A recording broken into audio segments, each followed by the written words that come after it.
আমার বাগানের টমেটো। চলুন আজকে টমেটো পারবো।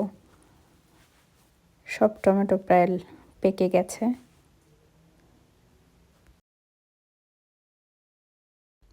বিসমিল্লাহ।